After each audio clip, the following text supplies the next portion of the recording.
That was so beautiful. I'm tempted to say amen and send you downstairs for coffee. Amen. Oh, especially after the rest of the way this morning is gone. Thank you, choir. Thank you, Shar. Appreciate that. How many of y'all have ever attended an ordination before? Oh, good. And you get to do it again at the end of this month. For those of you who have not had a chance to attend an ordination, I highly recommend it. When they're done well, they're emotional, they're powerful.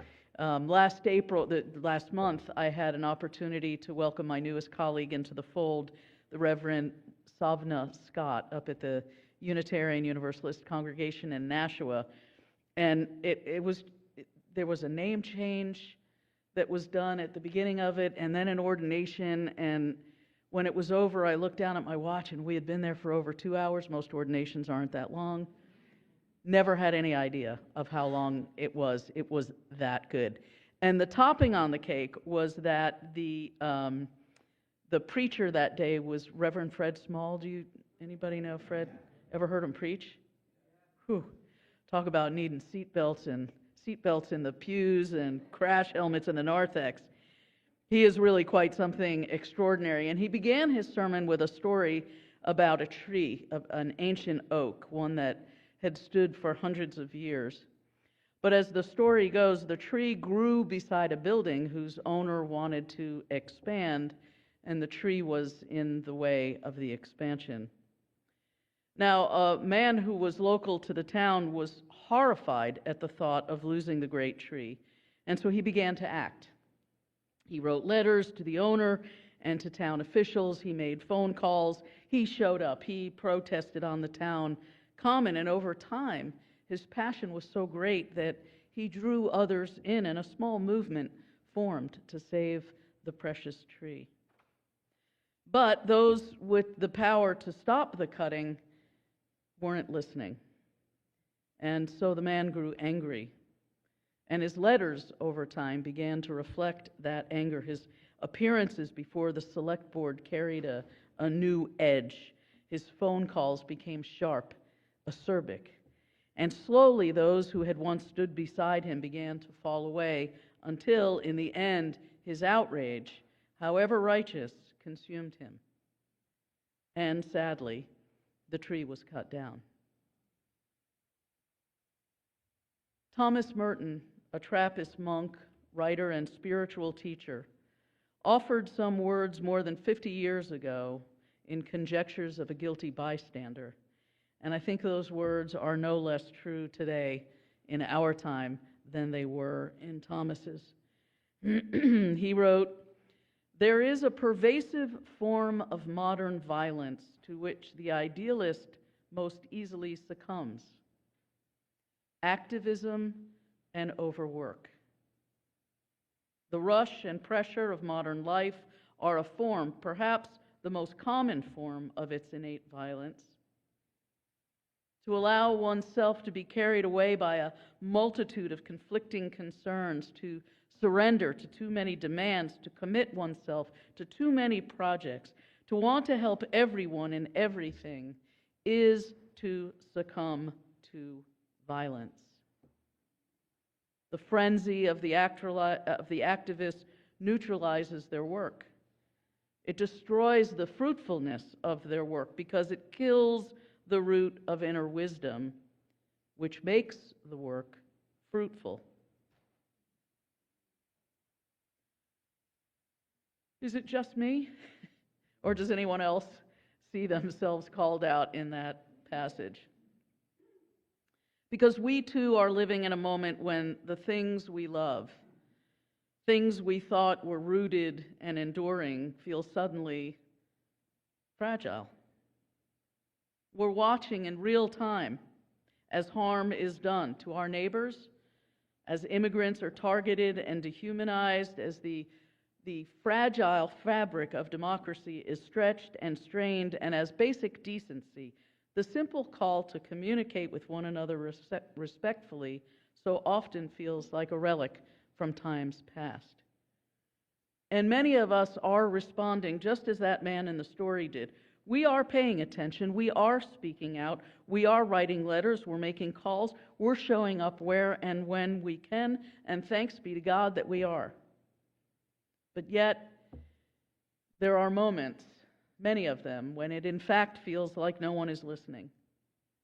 Moments when the forces aligned against compassion and justice feel so immense that the anger begins to rise in us, hot and sharp and all-consuming.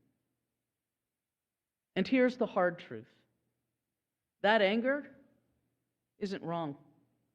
It is in many ways a sign of our love. But if we're not careful, it can begin to erode us.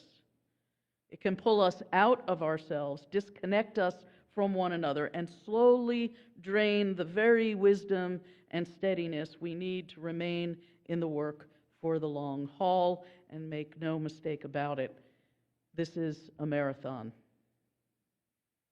In times like this, when so much feels fragile and under threat, it may be that our oldest teacher, the natural world, has something essential to show us about resilience and response.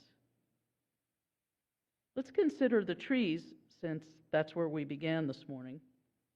Now, you're likely all aware that when confronted by strong winds, trees bend so they don't snap. But did you also know that over time, trees exposed to high winds develop what is called stress wood? This wood makes them stronger, tougher, and better able to withstand future storms. And there's wisdom here, because sometimes in the face of change, adapting, bending rather than rigidly resisting, is what allows us to endure. And when bending isn't the ideal option, well, that stress wood sure comes in handy. Trees also anchor themselves deep into the earth in order to remain standing. We too need to be grounded in our roots, our values, our support systems, our inner lives. Our stability depends far more on what holds us from within than what surrounds us from without. And then there is the wood wide web, an underground fungal network through which trees share nutrients and warn one another of danger. The forest in this way becomes a kind of living community of care. We're not really any different. We're not intended to do this work alone. Finally, two more lessons from trees. Grow toward the light, and when it's time, learn to let go. When we keep our focus on what is life-giving, on long-term hope rather than short-term fear, we are less easily pulled off course. And like the trees shedding their leaves in the winter, we too must learn to release what no longer serves us or what was never ours to carry in the first place. Okay, let's move to a species a little bit closer to our own, whales. And for this, I offer you a story I heard recently on NPR. Apparently, in July of 2023, a group of scientists were tracking sperm whales off the coast of Dominica. And they turned on their radar one morning and quickly realized they were floating right above an entire pod of these majestic creatures. A closer look at the radar revealed something even more astonishing. They were about to witness something that had never been recorded. One of the whales was about to give birth. And what unfolded on that day offered an exceptionally detailed picture of a sperm whale family's collaborative effort to care for a mother and her newborn, and provided the first quantifiable evidence of an animal species other than primates assisting during the birth process. Now that alone is pretty mind-blowing, yes? But wait, there's more. The group of whales being observed was already well known to the scientific team. It was made up of mothers and calves from two different genetic lines. In other words, this was a family formed not only by blood, but also by choice. Now, it turns out that a baby sperm, when it's born, can't float. News to me. Typically, mothers are observed pushing those calves to the ocean's surface so that they can breathe. But on this particular day, the calf was born with a floppy dorsal fin, and it would take some time for that fin to stiffen enough for the calf to swim on its own. So the rest of the family stepped in. And I cannot even imagine being one of the people who was watching this. Talk about a fully mind-blowing experience. Blood by kin and kin by choice gathered at the surface and formed a kind of living raft with their bodies, holding the calf up so it could breathe, giving it the time it needed to become strong enough to survive. Now, at one point, a pod of curious pilot whales and some dolphins approached, but they were gently ushered away. And remarkably, this act of care went on for 3 hours. Perhaps this has something to do with why sperm whales in their current form have managed to survive for roughly 100,000 years. Okay, let's hold that story of the whales alongside another, and this one comes from Peter Digitali Anderson, who's one of the lead activists from Minnesota. He joined us at an organization I work with in New Hampshire Peace Action. Peter came in a few weeks ago to share some lessons learned from the ICE occupation of Minneapolis this winter. Now, you'll recall that folks in Minneapolis had already learned a great deal about organizing in the wake of the murder of George Floyd in May of 2020. They knew they were vulnerable to a high population of immigrants and a Democratic state leadership, and they understood they might find themselves in the crosshairs of the current administration. So in the summer of 2025, informal organizing began. Relationships were strengthened, networks were quietly rebuilt among those who had led during the earlier crisis. Still, Peter said, nothing quite prepared them for what came next. 3,500 armed and masked ICE agents arrived in their community, and the experience was immediate, destabilizing, and terrifying, especially for a community already carrying deep trauma from past violence at the hands of law enforcement. And yet, those informal structures that they had built held. Whistle brigades sounded out ICE locations, making it harder for ICE agents to operate. Food was donated, collected, and distributed to families too afraid to leave their homes. Neighbors drove children to school. High school students fanned out across the city, filming everything, and I mean everything. Did y'all happen to see that video of the ICE agent slipping on his patoot on the ice? We have a high school student to thank for that footage. Now, Peter described the senseless violence unleashed almost immediately. Tear gas, rubber bullets fired at peaceful protesters, innocent people detained for no reason and then released hours later in the middle of the night with no jackets, in a location where there were no buses. They actually had to set up a group of people in cars there to meet people coming out because the location in which they were sequestered was so out of the way. The strategy was intimidation, but the people of Minneapolis did not back down. They stood fast. They kept the whistles blowing, the cameras rolling, the food trains moving, the dispatch centers running. And then January 7th happened. Renee Good was shot and killed. Now, a lesser movement, one without roots and wings, without flexibility and resilience, without deep grounding in nonviolence and compassion, might have collapsed under that weight.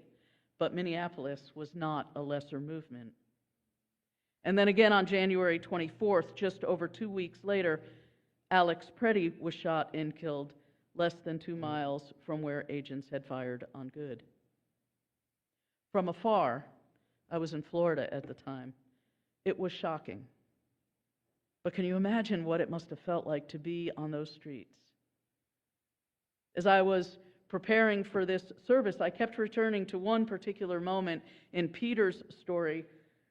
And this moment happens just shortly after Alex Preddy was killed, he described the immediate chaos of the scene, very violent, until eventually Alex's body was removed and the armed officers left. And then, slowly, people began to gather. Some handed out hand warmers to anyone who needed them. Others pulled wagons full of hot drinks. Shopkeepers opened their doors offering food, warmth, and space to rest. And as Peter was describing that scene, another came to my mind, one from 2.5 years earlier and roughly 2,500 miles away. And it was the scene of a family of sperm whales gathering at the surface of the ocean to form a living raft, lifting a newborn to life, doing together what no single mother could have done alone. No one and no thing alone could heal the activists of Minneapolis after all they had experienced, after all they had endured. So they did what the whales did. They came together, each offering what they had, so that hope might be sustained, so that all might survive, so that somehow, life and the struggle for justice might continue. And if, as Thomas Merton reminds us, the frenzy of the activist can neutralize our work, can destroy its fruitfulness by severing us from the root of inner wisdom, then let it also be said that activism grounded in justice, equity, transformation, pluralism, interdependence, and generosity, with love at the center, is not only sustainable, it is freaking unstoppable. And it is precisely this kind of activism that this moment we are in is calling forth from all of us. And so, beloveds, perhaps the question before us today is not whether we will face strong winds. We will. The question is, how will we meet them? Will we harden and fracture? Or will we root ourselves deeply, bend when we must, and reach for one another when the storms come? Because the truth is, we already know the way. The trees have shown us, the whales have shown us, and if we're to be perfectly honest, we've seen it in one another too. Majestic bodies moving from the depths of despair into the light of hope, forming a living raft for that hope together. I want to close this morning with a few words from Howard Zinn, St. Howard. Howard wrote, "To be hopeful in bad times is not foolishly romantic. It is based on the fact that human history is a history of cruelty, but also of compassion, sacrifice, courage, kindness. What we choose to emphasize in this complex history will determine our lives. If we see only the worst, it destroys our capacity to do something. If we remember those times and places, and there are many, where people have behaved magnificently, this gives us the energy to act, to live now as we think human beings should live, in defiance of all that is bad around us, is itself a marvelous victory." May it be so. Blessed be, and amen.